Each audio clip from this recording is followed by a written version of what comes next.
Supreme court के फैसले के बाद महाराष्ट्र बीजेपी की बैठक होगी।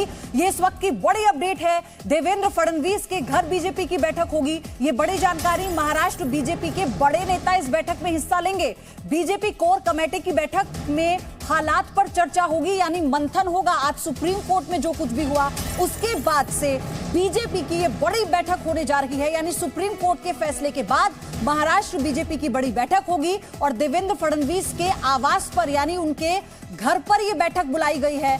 बड़े नेता इसमें महाराष्ट्र के शामिल होंगे बीजेपी के। अगली बड़ी खबर यह है कि उद्धव ठाकरे के बेटे और महाराष्ट्र सरकार में मंत्री आदित्य ठाकरे ने गुवाहाटी में बैठे बागी विधायकों पर बड़ा हमला बोला है। आदित्य ठाकरे ने कहा कि दगाबाजी करने वाले कभी नहीं जीतते। उन्होंने कहा विधायकों को कभी ना कभी बात तो करनी होगी।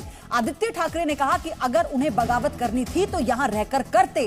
साथ ही ये भी आदित्य ठाकरे ने कहा कि विधायक आंखों में आंखें डालकर अपनी बात कहते, यानी अगर बगावत करनी थी तो मुंबई में रहते, आंखों में आंखें डालकर ये बताते कि कहां चूक हुई, कहां गलती हुई।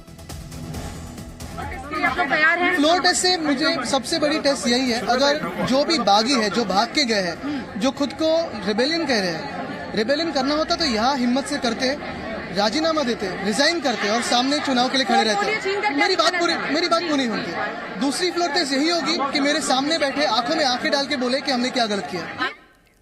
अश्विनी पांडे मेरे सहयोगी जुड़ चुके हैं इस खबर पर। अश्विनी, तेवर नरम नहीं पड़ रहे हैं। आदित्य ठाकरे लगातार तीखे हमले कर रहे हैं बागी विधायकों पर।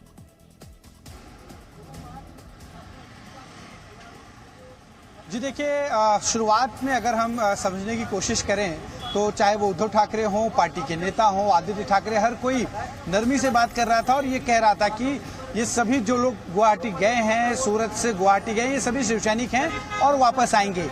लेकिन तमाम कोशिशों के बाद जब बात नहीं बनी तो रश्मि ठाकरे मैदान में आई। रश्मि ठाकरे इन बागी विधायकों के पत्नियों को फोन करके समझाती रही, वहां पर भी बात नहीं बनी। तब इन्हें लगा कि अब सब कुछ जो है डिरेल हो चुका है। ऐसे में अब पार्टी को बचाया जाना चाहिए, सरकार बचने से अब नहीं बचने वाली। इसलिए ये बागी तेवर, ये नाराजगी वाले जो तेवर हैं, अब ठाकरे परिवार और शिवसेना के जो मौजूदा नेता हैं वो दिखा रहे हैं। फिर चाहे वो संजय राउत का जो बयान आया, सरकार का नहीं, अपनी खुद की पार्टी का हो गया है और इसलिए हम बार बार कह रहे हैं कि कैसे पहले इमोशनल कार्ड उद्धव ठाकरे ने खेला और अब वो तीखे हमले कर रहे हैं। इसी बीच एक और बड़ी खबर इससे जुड़ी हुई। महाराष्ट्र के सियासी संकट के बीच सीएम उद्धव ठाकरे ने बागी मंत्रियों पर बड़ी कार्रवाई की है। उद्धव ठाकरे ने बागी मंत्रियों के विभाग दूसरे मंत्रियों को दे दिए हैं। एकनाथ शिंदे का विभाग सुभाष देसाई को दे दिया गया है। स्वच्छता मंत्री जो बनाए गए हैं गुलाबराव पाटिल के विभाग की जिम्मेदारी अनिल परब को दे दी गई है। यह बड़ी अपडेट आपको बता दें। आदित्य ठाकरे को शिक्षा मंत्री की उदय सामंत के विभाग की जिम्मेदारी मिली है। इसके अलावा कृषि मंत्री दादा भूसे और रोजगार मंत्री संदीपन भुमरे के विभाग शंकर राव को दिए गए हैं। शिवांगी ठाकुर मेरी सहयोगी हमारे साथ जुड़ चुकी है। शिवांगी, अभी उद्धव ठाकरे वही हैं जो 2 बार मन बना रहे थे इस्तीफा देने का, लेकिन अब जो इनके अधिकार क्षेत्र में है वो कदम ये उठा रहे हैं उन बागियों के खिलाफ।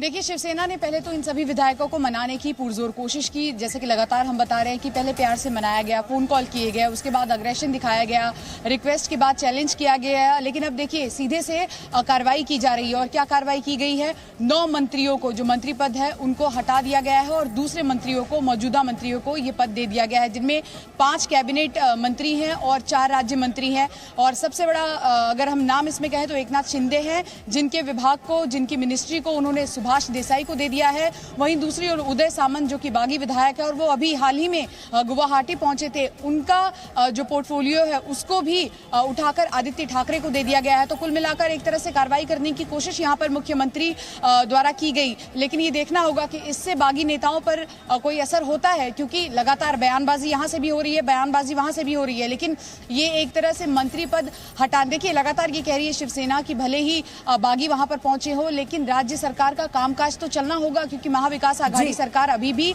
यहाँ पर सत्ता में है, यहाँ पर सरकार गिरी नहीं है, मुख्यमंत्री अभी भी अपने पद पर तैनात हैं। ऐसे में उन्होंने अपने फैसले लिए हैं और ये देखना होगा कि अब बागी मंत्री इस पर क्या कहते हैं। पयुदी, ओके, बहुत बहुत धन्यवाद आपका शिवांगी सारी जानकारी के लिए। Presenting B news app available on Google Play and App Store. Download it now.